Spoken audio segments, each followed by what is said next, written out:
نبی صلی اللہ علیہ وسلم اللہ کی مدد، اللہ کی نصرت کے لیے کچھ دعائیں کیا کرتے تھے، اور صحابہ کو بھی تلقین کرتے تھے کہ وہ جنگ کے میدان میں، جنگ کے دوران یہ دعائیں کیا کریں۔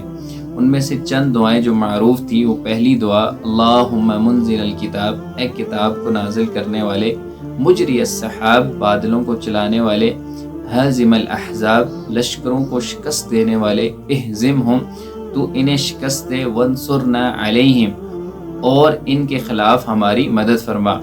اور دوسری دعا نبی صلی اللہ علیہ وسلم کیا کرتے تھے، اللہم انا نجعلک فی نخورہم ونعوذ بک من شرورہم، اے اللہ ہم تجھے ان کے مقابلے میں پیش کرتے ہیں اور ان کے شر سے تیری پناہ چاہتے ہیں۔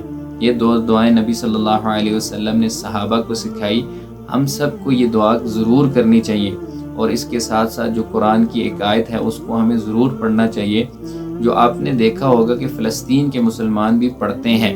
وہ دعا کیا ہے؟ حسبنا اللہ ونعم الوکیل، اللہ ہمارے لیے کافی ہے اور وہی ہمارا کارساز ہے۔